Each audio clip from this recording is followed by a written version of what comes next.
Olá, eu sou o Diego Olivares. E eu sou Bárbara Demerov. E esse é o Perfil 1LDF, o podcast em que a gente pergunta o livro, disco e filme que marcaram a vida dos nossos convidados e descobre como essas obras se conectam com a trajetória deles. Esse é o nosso entrevistado de hoje. Olá, eu sou o Jefferson Tenório, eu sou escritor, professor, e o livro que marcou a minha vida foi o Memórias Póstumas de Brás Cubas, o filme Os Incompreendidos e o álbum Transa, do Caetano. Nesse episódio, a gente conhece os motivos pelos quais o Jefferson gosta tanto dessas obras. Eu acho que o Machado, ele nos ensina primeiro a rir, né? Assim, é o riso de canto de boca, né? Aquele riso, aquela piscada, né? E, ao mesmo tempo, ele me ensinou a conversar com o leitor. Descobre um pouco mais o seu processo como escritor. É um pouco misterioso, assim, né? Como é que nasce a história. Mas o que eu tenho bem, em que eu não abro mão, é oferecer uma boa história para o leitor. Eu acho que a questão social, ela vem depois, assim, né? A impressão que eu tenho, né? Primeiro você conta a história, e essa história ela tem que ser boa o suficiente para manter o seu leitor grudado nas páginas. E também fala da perseguição que ele sofre desde a publicação do livro O Avesso da Pele. Desde o lançamento do Avesso da Pele, já tinha uns indícios, assim, em algumas escolas, uma aqui, outra lá, né, de chegarem para mim, assim, professores, né, e aí falarem, lá na minha escola, lá, a diretora ficou meio assim, né, a equipe pedagógica e tal, mas eram lugares bem pontuais, assim, né. E aí, em 2021, eu não sei se vocês ficaram sabendo, né, que eu fui ameaçado de morte em Salvador.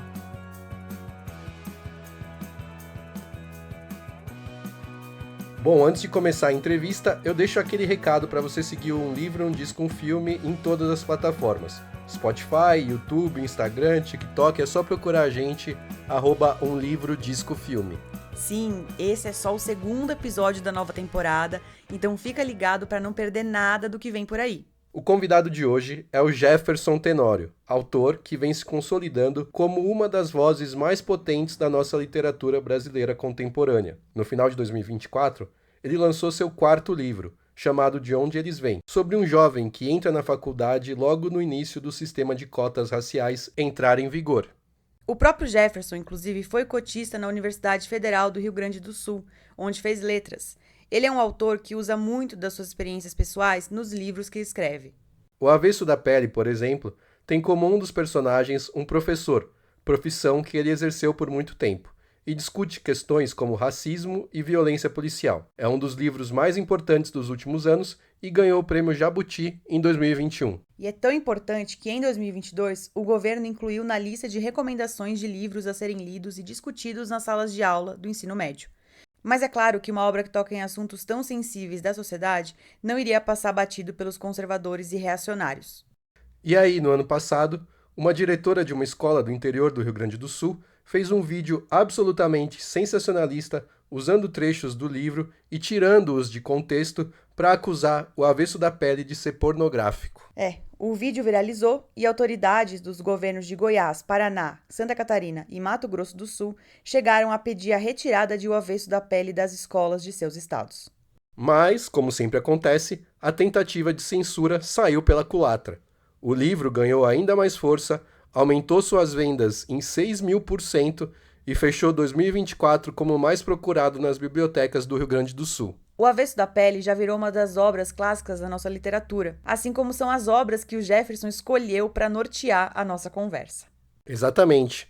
Tem Machado de Assis, Caetano Veloso, com duas obras que já passaram por aqui em temporadas anteriores, e também o diretor francês François Truffaut, com Os Incompreendidos, esse drama de 1959 que acompanha um adolescente que tem dificuldades em casa, na escola, e vive tentando fugir dessa situação, mesmo sem saber direito como fazer isso. É um dos meus filmes favoritos da vida, eu sou apaixonada por esse filme. Que bom saber que eu tô em ótima companhia nessa. Então, sem mais delongas, bora pra entrevista.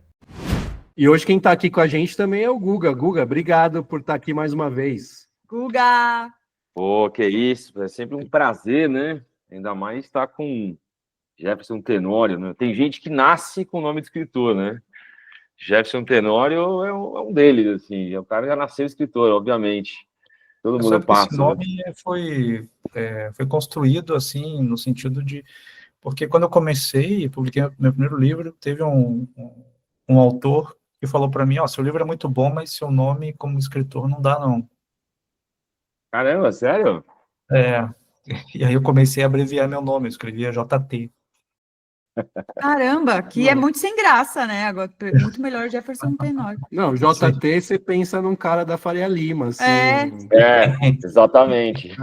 Jefferson, primeiro queria te dizer que pra gente é uma honra aqui, é um privilégio, né, bater esse papo sobre cultura com um dos principais escritores, assim, do nosso país, e um escritor que usa muito de referências de livros, discos e filmes nas obras, né? Você cita muito, até o próprio Os Incompreendidos tá no Avesso da Pele, né, é citado, enfim, sempre são referências que fazem parte de uma forma muito genuína, né, da sua forma de escrita. Então, eu queria saber dessas 3 obras que você escolheu, qual que é aquela primeira que te veio à cabeça, assim, foi o livro, foi o disco ou foi o filme, quando a gente perguntou? Acho que em termos de literatura, enfim, é o livro, né, que me vem primeiro, assim. O Machado de Assis, por muitos anos não foi referência para mim, assim, eu não vi uma ligação direta com o Machado de Assis, mas como eu passei muitos anos dando aula, né, de literatura, tanto em escolas quanto em cursinho e depois em universidade, eu via que o Machado ele acabava interferindo no meu modo de dar aula e também, né, no que eu considero que é a minha missão, que é formar leitores, né? E nesse sentido, eu comecei a perceber algumas influências, assim, do Machado ao longo, assim, da minha trajetória enquanto professor e depois na minha própria escrita. Assim, né? Depois eu comecei a entender o quanto, às vezes, uma influência, ela é muito inconsciente, né? E você não tem muito como mensurar como uma influência acaba interferindo, assim, na escrita, né? E no caso do Machado especificamente, né, no Memórias Póstumas de Brás Cubas, é um livro que, primeiro que inaugura, né, o realismo no Brasil, inverte também a ideia do que é realidade, né, ou seja, um morto falando, né, e também se acusa o Machado de não falar sobre questões raciais, né, é porque, na verdade, já está ali o fracasso, né, do que a gente chama hoje de branquitude, né, ou seja, uma branquitude que não dá certo, né, que é o caso do Memórias Póstumas de Brás Cubas. Então, por isso que, para mim, ele é, assim, um grande livro, né, da literatura brasileira, e para mim também. Você falou que começou a identificar como ele te influenciou, né? Quais são alguns dos aspectos que você reconhece da sua escrita que estão no Memórias Póstumas ou na obra do Machado como um todo? Eu acho que o Machado, ele nos ensina primeiro a rir, né, assim, é o riso de canto de boca, né, é aquele riso, aquela piscada, né, e ao mesmo tempo ele me ensinou a conversar com o leitor. Então, se a gente for fazer uma ligação um pouco mais direta com o Machado, é o que eu fiz no Avesso da Pele, né, ou seja, há uma conversa com o leitor, né, ou seja, quando eu utilizo ali a segunda pessoa, eu estou convocando, estou convidando esse leitor, né, esse você, a participar dessa história, dialogar com esse narrador. E é o que o Machado faz, né, com o caro leitor, né. Obviamente que no século XXI eu não posso usar mais o caro leitor, porque não, né, os tempos são outros, né, então tem que acompanhar o meu tempo, né, e por isso eu crio esse narrador, justamente para ter essa conversa com o leitor. Os fragmentos também, as sínteses, né, que o Machado faz, principalmente no Memórias Póstumas, né, que a gente tem ali capítulos curtos, né, e cada capítulo você tem ali uma síntese, né. No Avesso da Pele eu não tenho esses capítulos curtos, né, mas eu tenho sínteses, né, se vocês forem lendo dentro do ritmo do livro, vocês percebem que tem uma ideia, há um fechamento dessa ideia e já vem uma outra síntese, ou seja, de síntese em síntese, eu vou criando essas cenas, né. Isso é muito do Machado também, né? E ter também essa lucidez, né, que o Machado nos mostra também, né, essa crítica ácida, né, que ele faz da sociedade. Mas veja, eu só consegui chegar nisso depois de muitos anos como professor e escritor, né? Se você tivesse me feito essa pergunta, sei lá, uns 10 anos atrás, eu provavelmente não teria achado essas referências no que eu escrevo, né? Teria dito até outro livro, até outra obra, né? Exatamente. E você como escritor, assim, uma pergunta de curiosidade mesmo, assim, até do teu processo criativo, como que começa a ideia de um livro, como que ela nasce? É uma pergunta que eu também faço esse questionamento, sabe? Quando que um livro nasce? Eu acho que o livro nasce com a gente, né? O livro sempre esteve lá. Talvez o maior trabalho é encontrar esse livro no momento certo.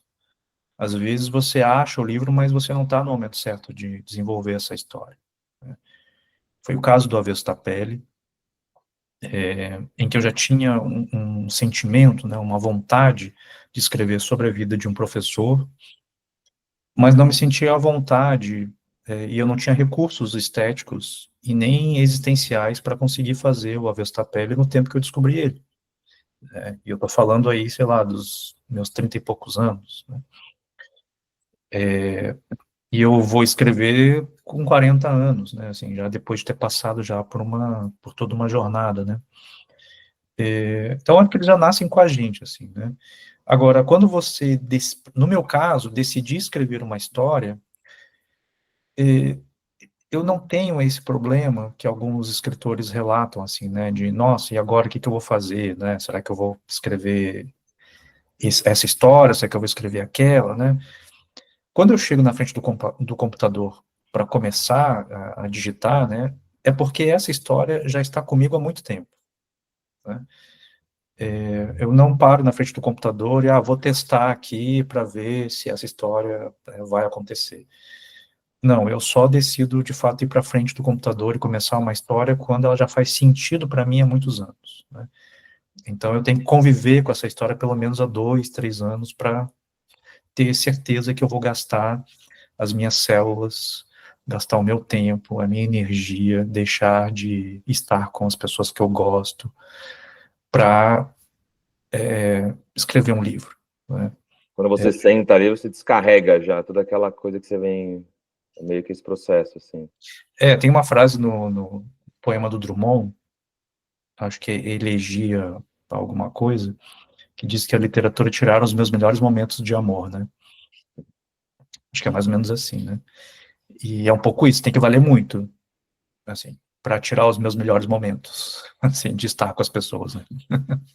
11 anos separam o seu primeiro livro publicado, né, O Beijo na Parede, do mais recente, De Onde Eles Vêm.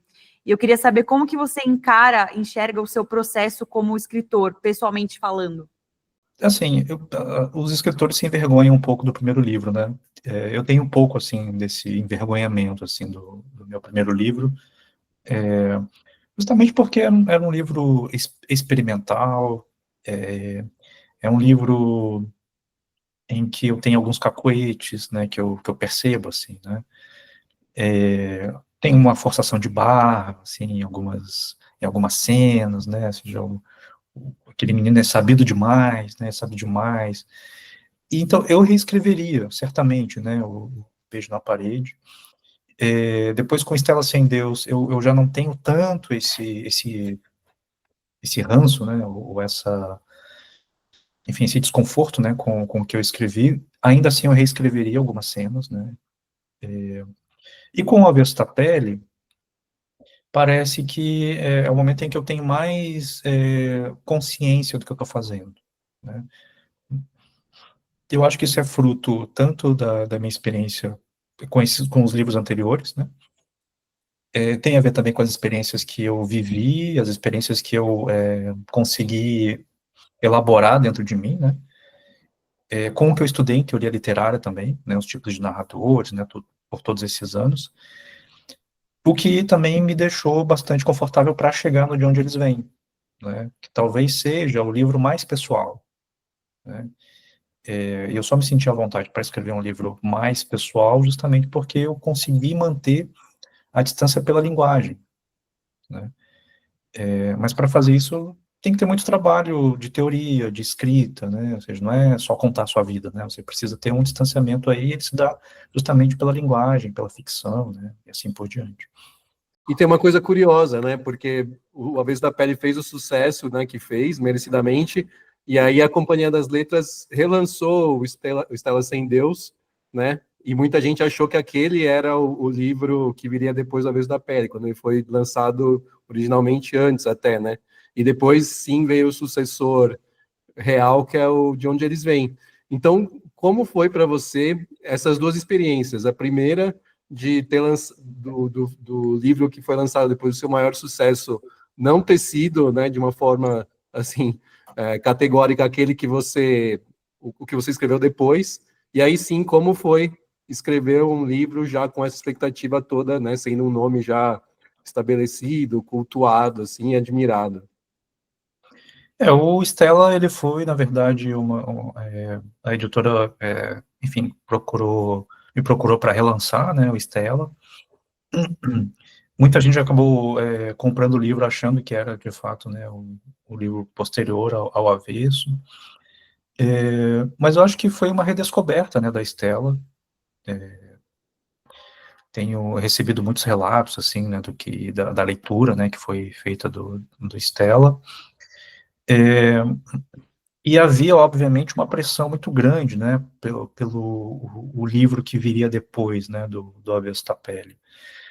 É uma expectativa, né, e como a gente vive numa sociedade de comparação e de valoração, né, ou seja, vai ser melhor ou pior, né, que o Avesso da Pele, eu tentei não entrar nesse jogo, assim, né, e tentar seguir o que eu queria fazer, né, que era contar a história de cotistas na universidade.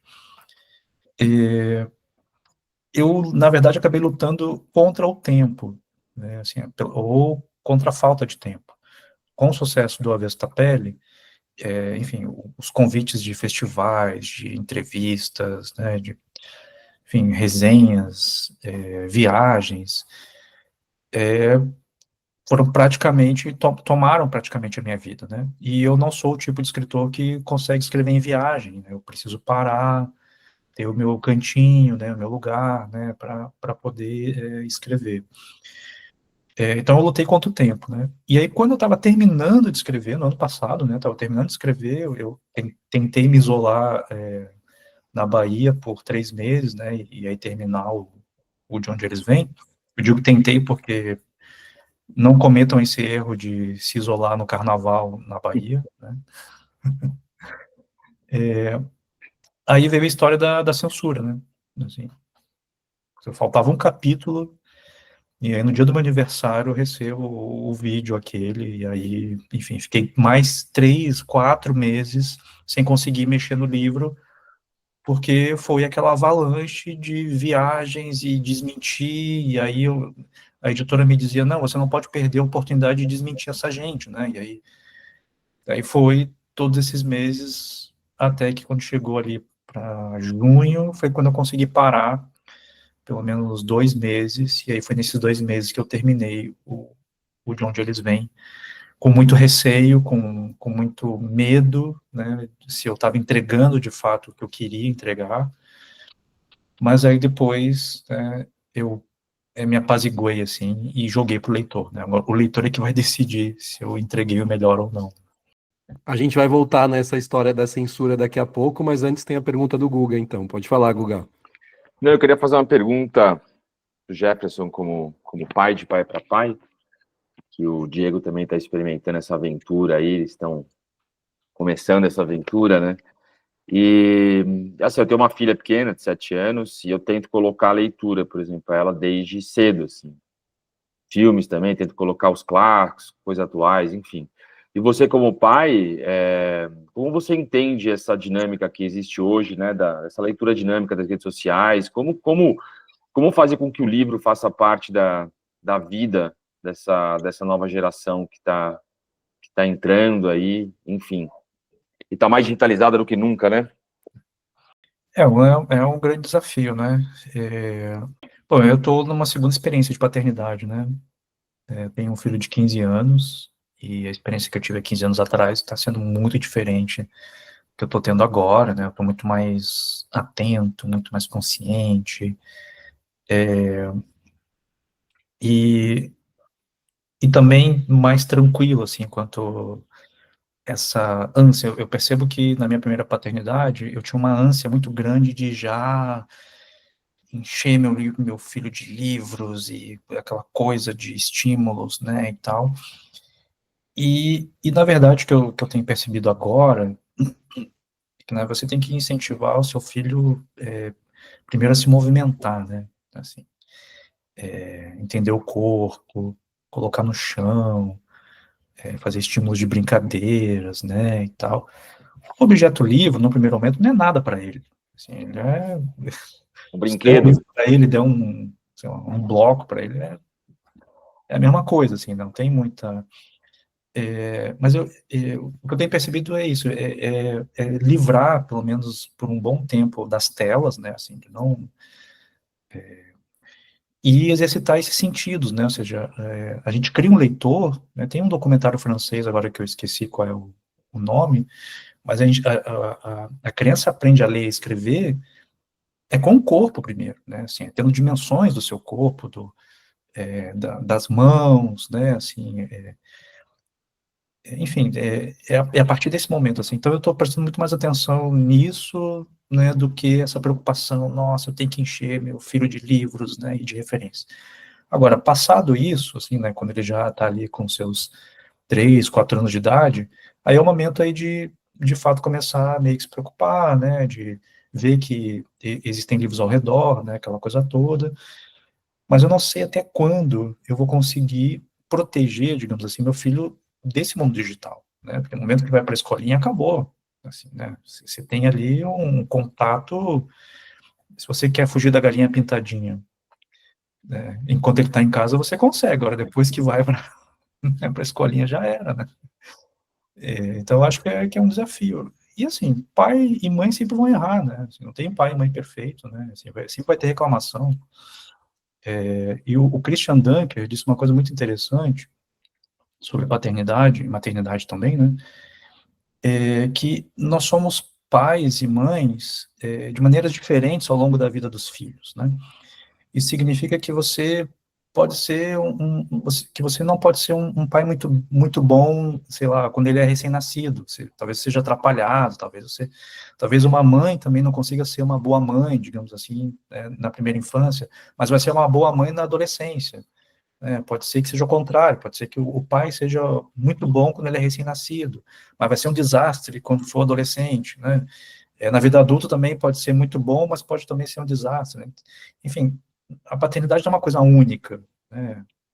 Ela é algo que você vai aprendendo, e por mais teorias que você tenha, por mais coisas que você tenha, você vai aprendendo com o seu filho. Não tem outro jeito, né, assim, de fazer. Então, nesse sentido, assim, hoje eu não tenho essa grande preocupação, assim, de tem que encher meu filho de livros, de filmes, de música. Enfim, as coisas têm que acontecer no momento que elas, né, têm que acontecer, né? Muito bom. E voltando às semelhanças entre a sua obra e a do Machado, né, uma que me salta bem aos olhos é essa questão da como ele trata das questões sociais, né? E você também sempre tem lá algo no livro, mas nem sempre é tipo o principal, não. O principal é a construção do personagem, né? É uma história lá com começo, meio e fim, né? A narrativa, por assim dizer. Mas como você faz no seu processo para mesclar o que vem antes, né? Vem a sua intenção de falar de alguma questão social ou vem aquela a personagem, o protagonista, ou é sempre uma coisa já ligada à outra diretamente? E daí você vai dosando durante o seu processo.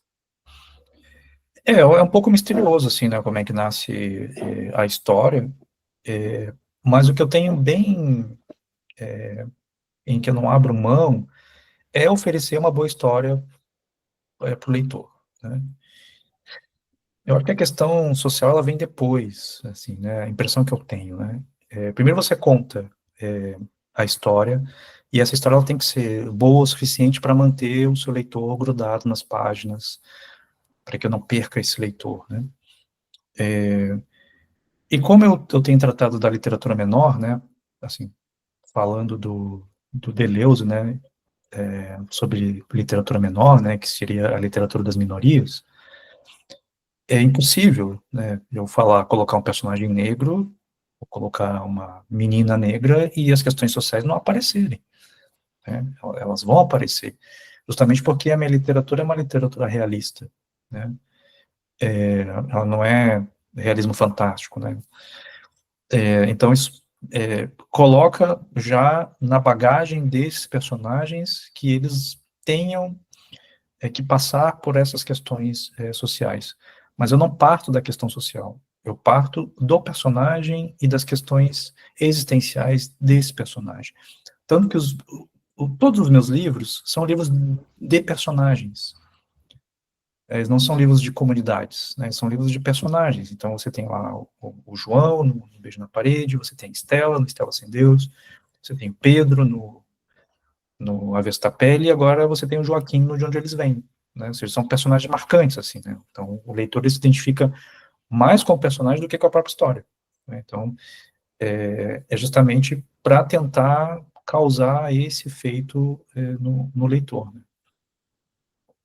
E Jefferson, agora você citou, né, a questão da censura que você sofreu com o Avesso da Pele, e o Transa, o disco do Caetano, ele foi gravado durante o exílio dele em Londres, há 50 anos, né, há mais de 50 anos.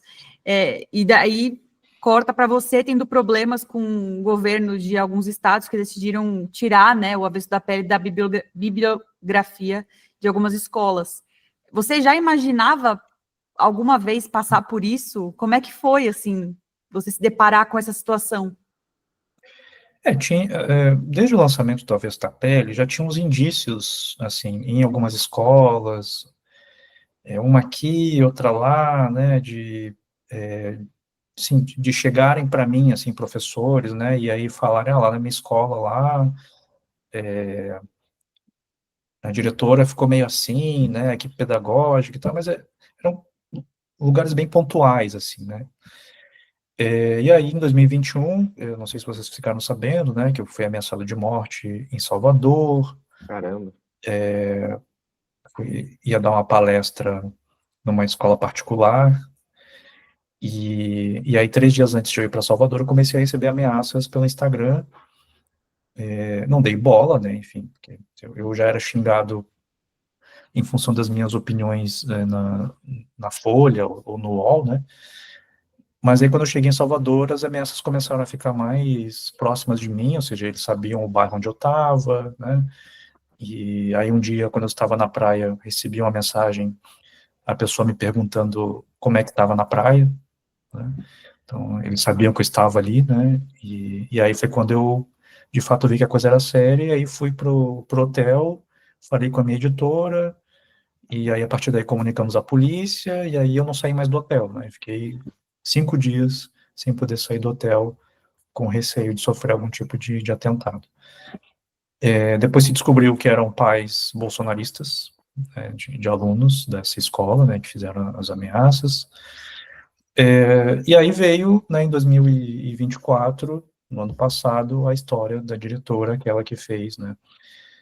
O que me surpreendeu foi a criatividade da diretora, né, de acusar o livro de ser pornográfico, né, e tal. E fazendo link com o Transa, né, que para mim, é um marco, né, assim, do tropicalismo, um marco, enfim, da luta também, né, contra a ditadura, e em momentos de autoritarismo, o que você tem que oferecer para o povo é o melhor da arte, né, e eu acho que é isso que está ali no Transa, né, é um cara que está exilado, é um cara que, enfim, pôde se exilar, né, e que oferece o melhor que há, né, na literatura, na música, né, brasileira, e lembrando que o nosso letramento, ele se deu pela música, não foi pela literatura, não foi pelos livros, né, ou seja, o povo brasileiro se letrou pelas músicas e continua se letrando pelas músicas, né, por isso que as músicas de sofrência fazem tanto sucesso, porque elas tocam o coração das pessoas, né, os livros não tocam o coração das pessoas porque não faz parte da nossa cultura, A gente teve acesso aos livros há pouco tempo, sei lá, um século, talvez, né, que a gente tem acesso aos livros. Vai para a Europa, a gente tem 3, 4 séculos de pessoas, de povos que já têm acesso à universidade, ao livro, né, e tal.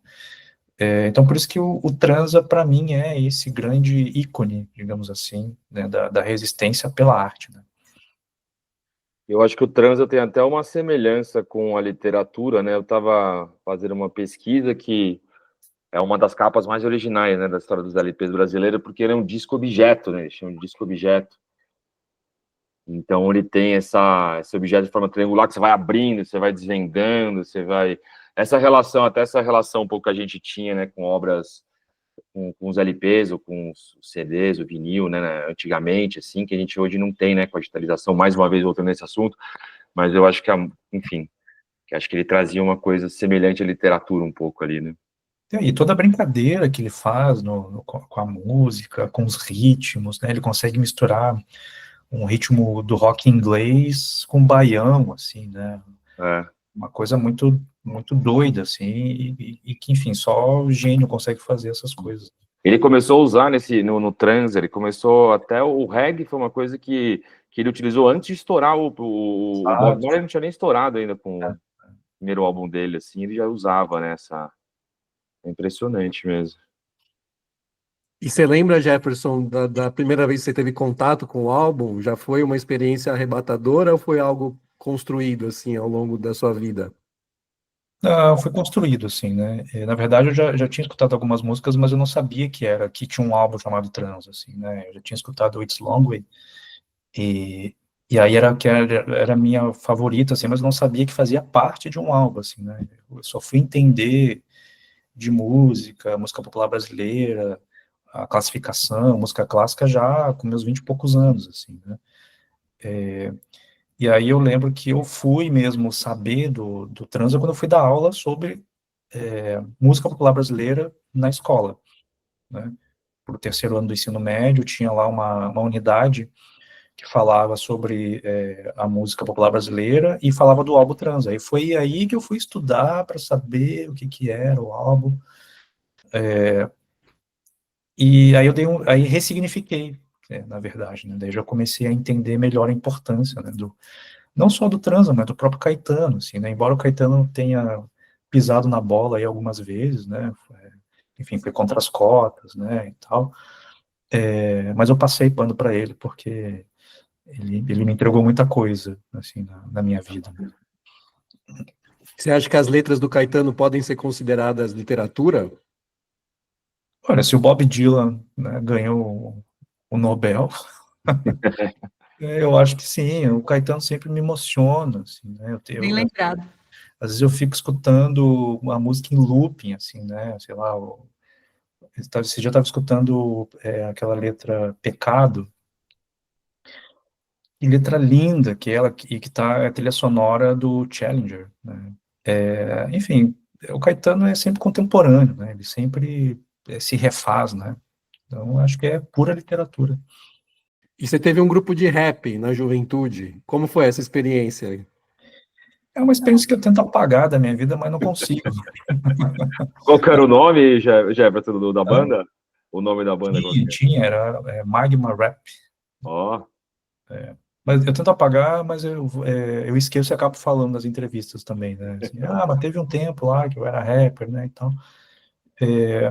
Mas ele foi uma tentativa meio de lutar contra o sistema, assim, né? Acho que era um primeiro passo, assim, para me entender como pessoa negra, entender por que a polícia sempre me abordava, né? Era mais uma tomada de consciência do que algo estético, né? E durou pouco tempo, assim, acho que um ano, mais ou menos, e aí depois eu vi que não era minha, assim, né? O negócio era com os livros, né? Mas ali me deu também uma consciência também estética no sentido de fazer rimas, uma ideia de musicalidade, né, de fazer letras, e aí, mais um pouquinho, eu chego na poesia, né? Então, foi importante nesse sentido. Vou contar aqui um segredo dos bastidores, então, que o Jefferson, quando a gente pediu, né, para a assessoria dele mandar as escolhas, você mandou a música Sinner Man, da Nina Simone, né? Se fosse para escolher uma música só, seria essa. que inclusive batiza uma das passagens de onde eles vêm, né? Tem esse nome. Então eu queria que você contasse um pouco da sua relação com essa música. Bom, primeiro a minha relação com a Nina Simone, que essa sim foi um acontecimento na minha vida, assim, já depois chegando aos 40 anos, e aí começo a escutar a Nina, e depois vou ver documentário sobre a vida dela, né, e fui percebendo a mudança também da consciência que ela vai tendo, assim, nas letras e depois nas músicas, e o quanto ela influenciou também a música no mundo, né. E a música Sinnerman, na verdade, é uma releitura da Nina, né, de uma música religiosa conhecida, e que conta, na verdade, ali, né, ao mesmo tempo é uma redenção diante de Deus, diante da redenção, é também uma cobrança desse ser divino, né, que abandona, né, a sua criação, e é também um grito de resistência na luta pelos direitos civis, né, nos Estados Unidos, né. Então é tudo junto, o que significa essa música. E eu achei que, batizando um capítulo, né, no De Onde Eles Vêm, colocando o Joaquim justamente nessa retomada de consciência, né, que é quando ele vai para o fundo do poço, dá tudo errado, né, e vai quase morar na rua, a avó morre, termina o namoro, e aí é quando ele se volta para suas origens, né, é quando ele volta para a religiosidade, e o Sinnerman é também uma ideia de regresso, né, mas não é regresso de redenção a Deus, né, é quase um regresso de ombro a ombro, assim, né, Deus não é mais importante, assim, né, ele não pode ser mais importante que a sua criação. É um pouco isso, assim, quando a música termina, a sensação é essa, né, e tem uma parte na música também, em que só tem sons do corpo, né? Não sei se vocês já escutaram, assim, né, parece que é ela batendo, assim, no corpo, assim, né, que simula também o ato sexual, assim, da respiração dela, né, então tem algo de erótico também na letra, de profano, né, então eu acho que é uma letra muito complexa, uma música muito complexa, e eu quis dar essa complexidade para esse capítulo, assim, né, enfim, eu adoro Nina Simone, né? E você mesmo comentou, né, que a música, ela tem uma questão com a religião, né, uma conexão, um contexto, né, ligado à religião. E eu queria saber o que que é espiritualidade, religiosidade para você, Jefferson. Você tem alguma conexão com isso? Eu fiz um caminho, né, assim, eu vivi em terreiros, né, de Umbanda e Candomblé, desde que eu me conheço por gente, conversar com entidades era muito comum, assim, né, ver pessoas incorporadas, tambores, né,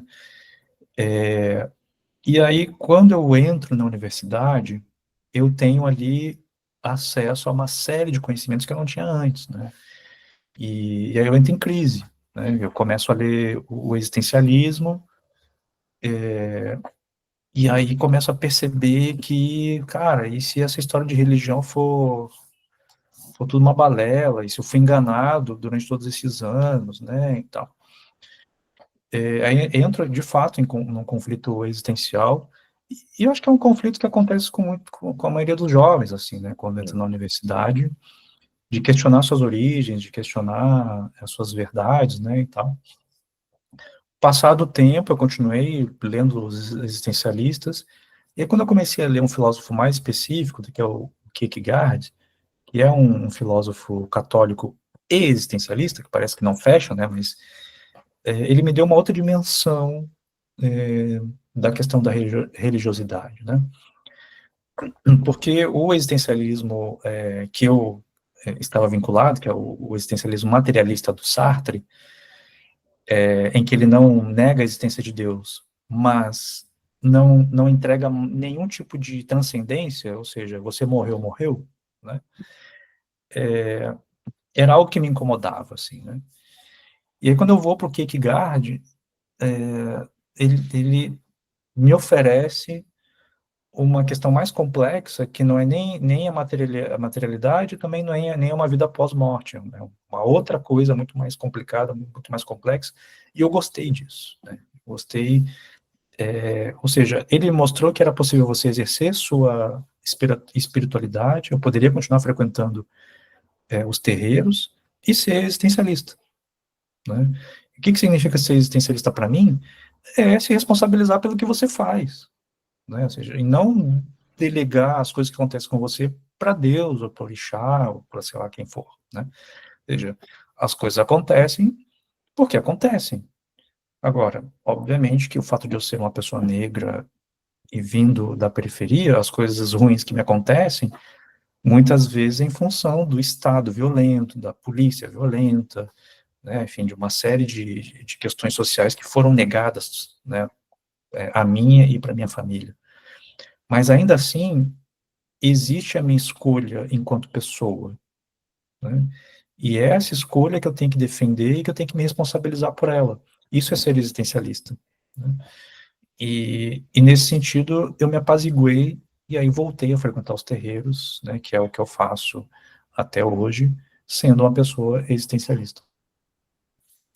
Perfeito. E só para aproveitar a Laroyer. Boa, então vamos falar dos incompreendidos do filme que o Jefferson escolheu, que é um dos favoritos da vida da Bárbara também. Jefferson, por que você escolheu esse filme e como é que ele entrou na sua vida?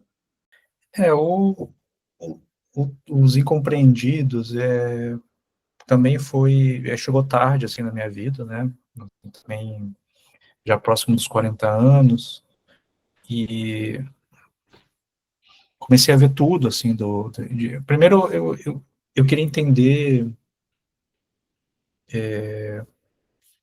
essas nomenclaturas, assim, né, de filmes clássicos, né, o que era clássico, por que não é, né, e tal, e eu me dispus, assim, a começar a ver filmes clássicos, assim, né, e aí vi Godard, vi Truffaut, vi Antonioni, né, Hitchcock, e aí fui, né, fazendo aí e aí eu parei, assim, no Truffaut, fiquei muito impressionado, assim, com o modo como ele contava a história, da profundidade, né, e tem uma cena nos Incompreendidos que me pegou, assim, que é quando, enfim, é um show de horrores aquela história, né, com o pobre daquele menino, né, mas tem uma cena que é quando ele tem que fazer uma redação, e ele já aprontou um monte, e aí os pais meio que já estão de saco cheio e querem mandar ele já para um internato, né?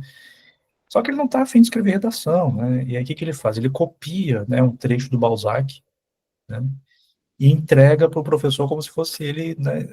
Então, aquela cena de ele pegar o livro do Balzac, né? Assim, você imagina um menino, sei lá, de 13, 14 anos, que eu acho que é o que ele tem ali, pegar o livro do Balzac e ficar copiando, né, e entregar, né, para o professor, e aquele professor terrível, né, ao invés de parabenizar ele, assim, dizer, cara, você bebeu na fonte, né, de um dos principais escritores franceses, né, não, daí vai lá e pune, né, o menino, manda chamar os pais, né, aquela coisa toda, e aí quando ele vai para casa, aí é a cena mais bonita, né, quando ele vai para casa, o pai diz para ele, mas por que você fez isso, não sei o que e tal.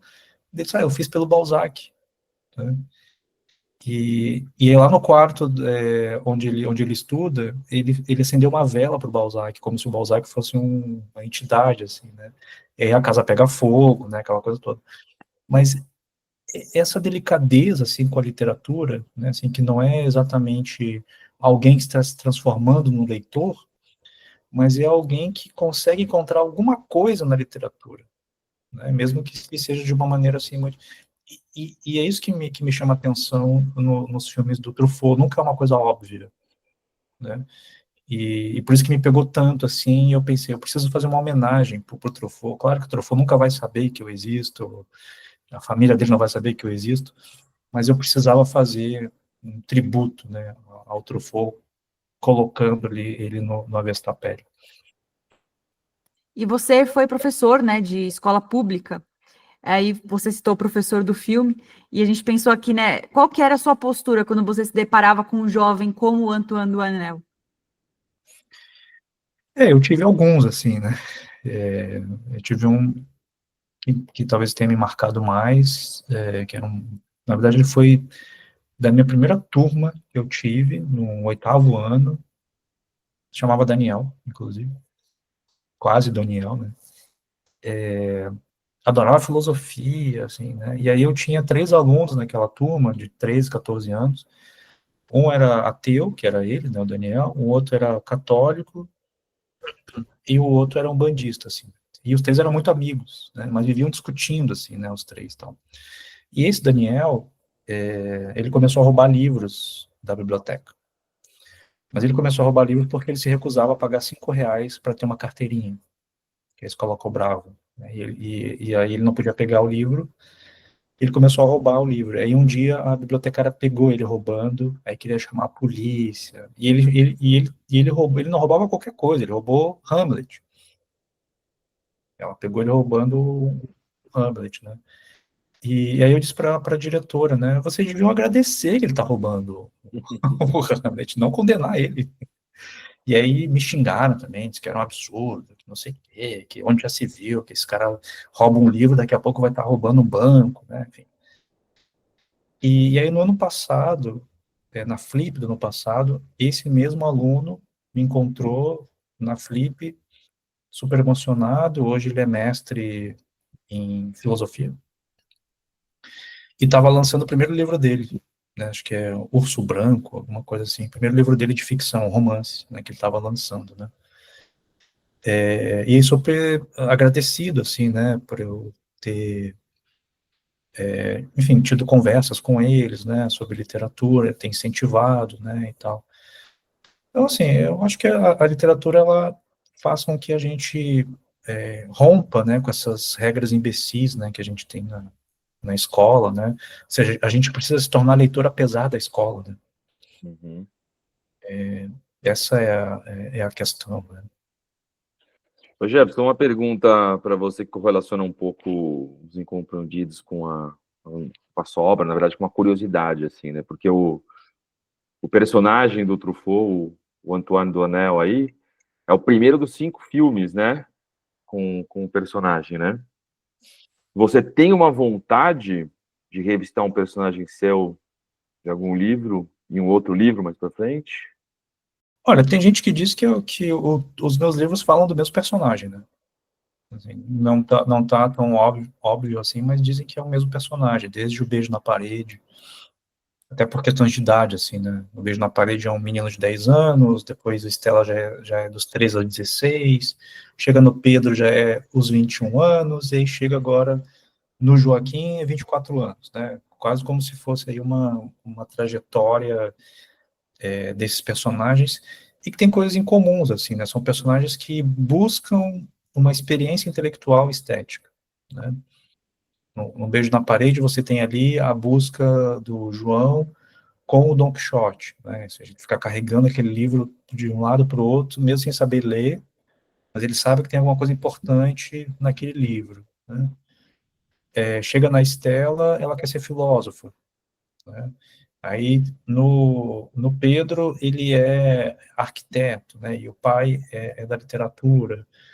E agora o Joaquim, que é também essa pessoa que está imersa, né, nos livros, nas referências, né, que está se transformando no leitor acadêmico. Então, eu acho que é o mesmo personagem, assim, né? Mas especificamente, assim, pegar um personagem, né, então, eu não sinto muita vontade, assim, eu sempre procuro me colocar um desafio, assim, né, de tentar criar um personagem diferente, né? E o Avesso da Pele agora vai ser adaptado para o cinema, né, Jefferson? Você está envolvido no roteiro também, como Então, é uma autor? novela, né, na verdade, não é mais filme, virou novela, né, porque o filme, ele foi adquirido pela produtora da RT, né, que é a mesma produtora do Ainda Estou Aqui, e foi adquirido em 2020, né, e aí teve pandemia, claro, né, depois teve a enchente, aqui no Rio Grande do Sul, o filme ia ser rodado aqui, né? E aí atrasou um monte de coisa, teve Bolsonaro, teve, enfim, né? E já estamos aí há 5 anos, né, ainda no roteiro, né? Eu tenho participado muito pouco, assim, mais como consultor, mas com a vitória do Oscar, eu acho que as portas, né, vão se abrir para que a gente consiga trazer outros filmes à luz aí. Excelente. E os incompreendidos têm também, além da questão da escola, né, tem uma questão muito forte da família dele, né, dele não encontrar um acolhimento com os pais, né. E a gente já falou um pouco sobre a sua experiência como pai, né, mas eu também queria saber da sua experiência como filho. Como é que foi, que coisas que seus pais serviram de exemplo de fazer ou não fazer, que te marcaram, como que isso influencia na sua paternidade? A minha referência, na verdade, é materna, né, porque eu fui criado sem o pai, né, reencontrei meu pai faz 6 anos, faz 6 anos que eu reencontrei meu pai, depois de 40 anos eu reencontrei por acaso, né, e a referência que eu tenho é minha mãe, né, assim, no sentido de ela tentar nos mostrar caminhos possíveis, mesmo que ela tivesse muita dificuldade para fazer isso acontecer, né. Mas eu lembro dela incentivando a gente a escutar música clássica, né, lembro dela dançando, escutando Ney Matogrosso, escutando os sambas, né, Partido Alto, os originais do samba, Zeca Pagodinho, assim, né, Bezerra da Silva. Então é um pouco esse universo assim que eu tinha. E ela sempre meio que citava autores, assim, mas ela não lia, ela não era uma leitora. Mas eu lembro dela falar do Machado, eu lembro dela falar do Fernando Sabino, né, da Cecília Meirelles, né, mas falava assim com uma deferência, assim, né, como alguém importante, do Vinícius de Moraes, né. Então a gente tinha um pouco assim essa referência por causa dela, assim, né.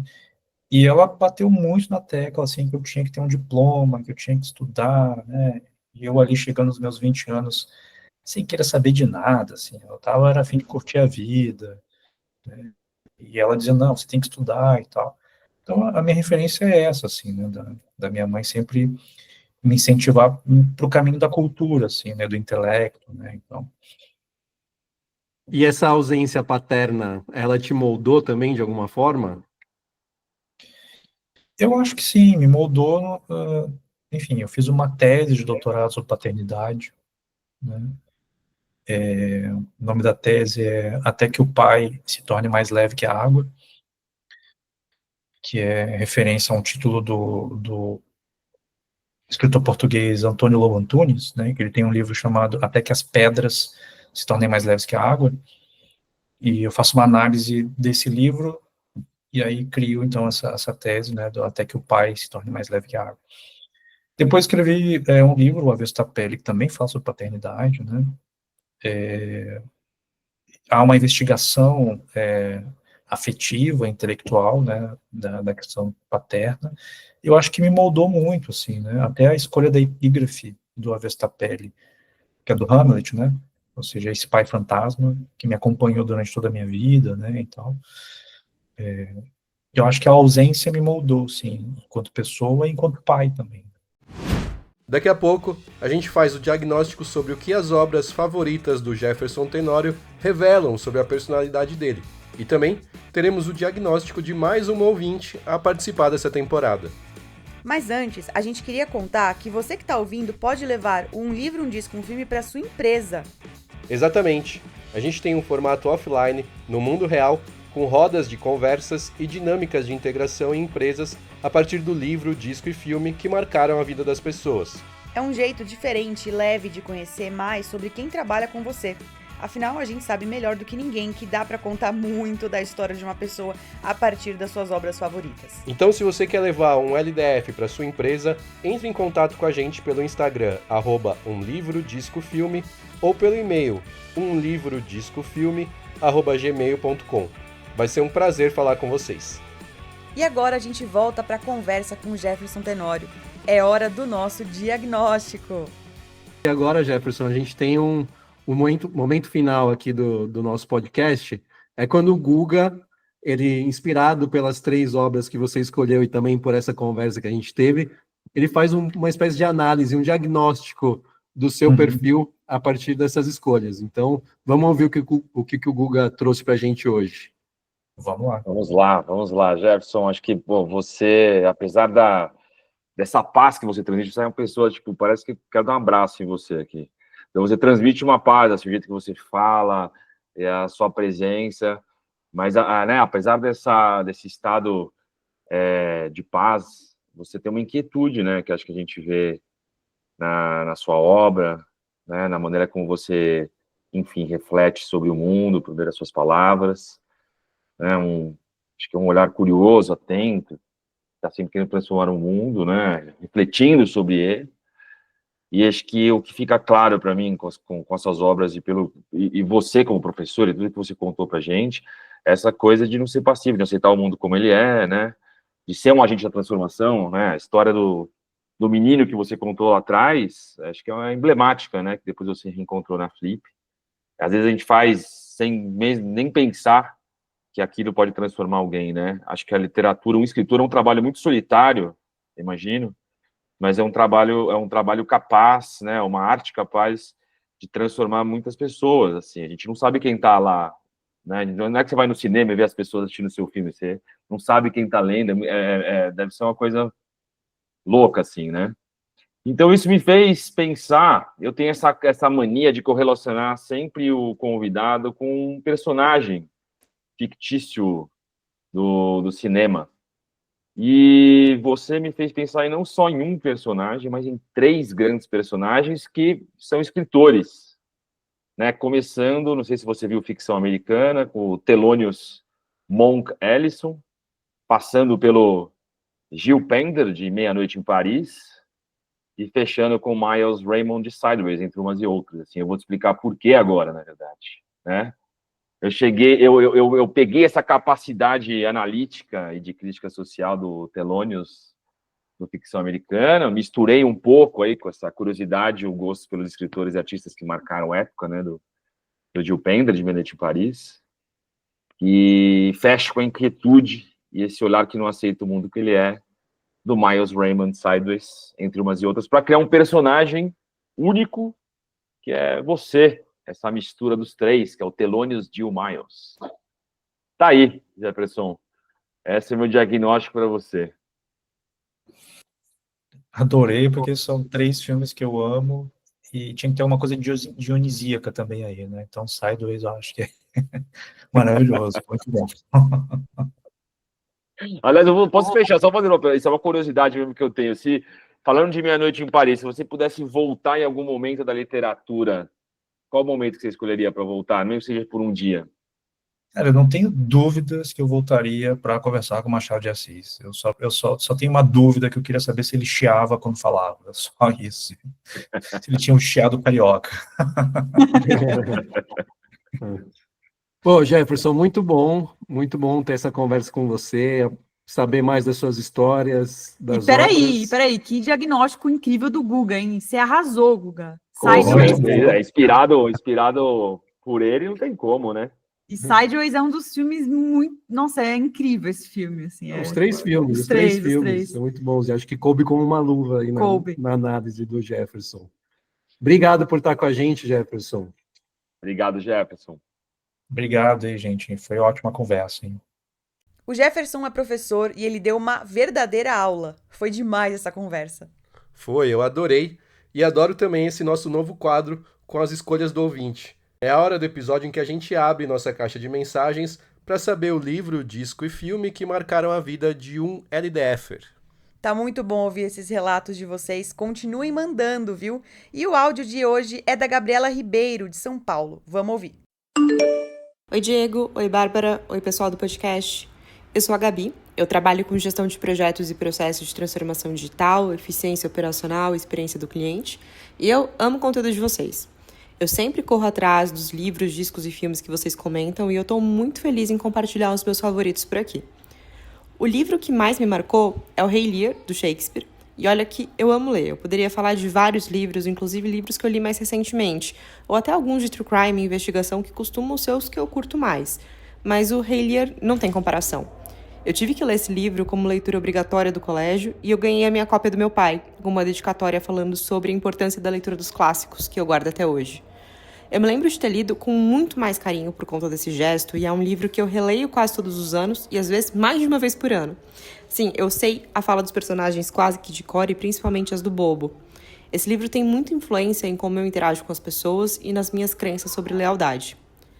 Já o disco que eu escolhi é O Equilíbrio Distante, do Renato Russo. Além de serem músicas que eu escuto até hoje, esse álbum me influenciou a querer aprender outras línguas. Talvez ele seja a grande razão de eu gostar tanto de prestar atenção em letras enquanto algumas pessoas focam na melodia. E a verdade é que eu ainda aprendo muito mais com as músicas do que com cursos e com o próprio Duolingo. E por fim, o meu filme favorito é Labirinto, A Magia do Tempo, um clássico dos anos 80. Eu fiquei entre Labirinto e o Fantasma da Ópera, mas ninguém ganha do David Bowie. Eu reconheço que o enredo desse filme pode não ser tão maravilhoso, mas as fantasias, os goblins, a fotografia e principalmente as músicas, elas são inesquecíveis para mim até hoje. E aí, o que vocês acharam da minha seleção? Bom, a Gabriela colocou Bowie no meio e já ganhou ainda mais pontos comigo e com a Bárbara, né? Com certeza. E com Shakespeare e Renato Russo também na lista, o que será que sai? Vamos descobrir o diagnóstico com ele. Mais uma vez, o grande Guga Gessulo, por favor. Eu adorei sua seleção, Gabi. E eu tenho certeza que o Diegão e a Bárbara concordam comigo nessa aí. Acho que pra mim suas escolhas mostram que você é daquelas pessoas que tem a arte como uma parte fundamental da vida, né? Alguém assim, obviamente, só poderia ter como grande ídolo o ilustre David Bowie, que fez da sua vida uma obra de arte, é claro. Começando aí com Shakespeare, aliás, muito legal esse gesto do seu pai, eu vou com certeza repetir com a minha filha. E depois Renato Russo, o Shakespeare do rock nacional, né, com suas letras e melodias existenciais. E aí veio algo inusitado aí, Labirinto. Que escolha legal. Eu me lembro de ver esse filme no VHS, criança, com meus irmãos, e de sair encantado, assim, da mesma forma que esse filme te encantou. Né? Fazendo aquele paralelo com um personagem que eu sempre faço, sabe como te vejo, Gabi? Como uma Dorothy do Mágico de Oz. Te vejo ali sentada, trabalhando no mundo real, lá com gestão de projetos. Aí quando você mergulha no seu mundo dos livros, dos filmes, dos discos, começa aquele espiral, aquela tempestade, aquela ventania que te leva para um universo de fantasia, de sonhos, de possibilidades. Né? Porque o Mágico de Oz é mais do que apenas uma história clássica, né? Assim como o Rei Lear, é muito mais, né? Eu acho que é uma viagem que nos ensina sobre amizade, coragem, descoberta e principalmente lealdade, coisa que, como você mesma disse aí, é tão valiosa para você nas suas relações e te norteia também no mundo real. É isso aí. Tá aí nossa Dorothy. Foi um prazer, Gabi. Fez sentido pra você, Gabi? Pra gente fez muito sentido, mas é você que tem que dizer. Escreve pra gente contando. E se você, ouvinte, quer fazer igual a Gabriela e mandar suas obras pra gente comentar aqui, dá um alô pelo Instagram, @umlivrodiscofilme, ou pelo e-mail umlivrodiscofilme@gmail.com. A gente passa por lá todas as instruções para você enviar o seu áudio bonitinho. Esse episódio chegou ao fim, mas tem muito mais vindo aí nas próximas semanas. Sigam Um Livro, Um Disco, Um Filme no Spotify, Instagram e YouTube para não perderem nada. O @ é Um Livro, Disco, Filme, sempre. A gente se encontra no próximo episódio. Tchau, tchau! Um Livro, Um Disco, Um Filme é uma criação de Diego Olivares. A direção de conteúdo é minha e da Bárbara Demerov. O Guga Gessulo, a Jéssica Stuck e a Tamires Viana se revezam nos episódios, contribuindo com as entrevistas e brilhando nas análises finais. A Priscila Penha cuida do nosso marketing digital e da estratégia nas redes sociais. E a Lívia Colino é quem faz a identidade visual e as artes da nossa plataforma. Se você ouviu até aqui, deixe um comentário. A gente vai adorar saber o que você achou desse episódio. E você também ajuda muito um LDF se compartilhar nosso conteúdo com quem pode gostar e também avaliando com 5 estrelas nosso podcast no Spotify. Brigadão, um abraço e até o próximo episódio.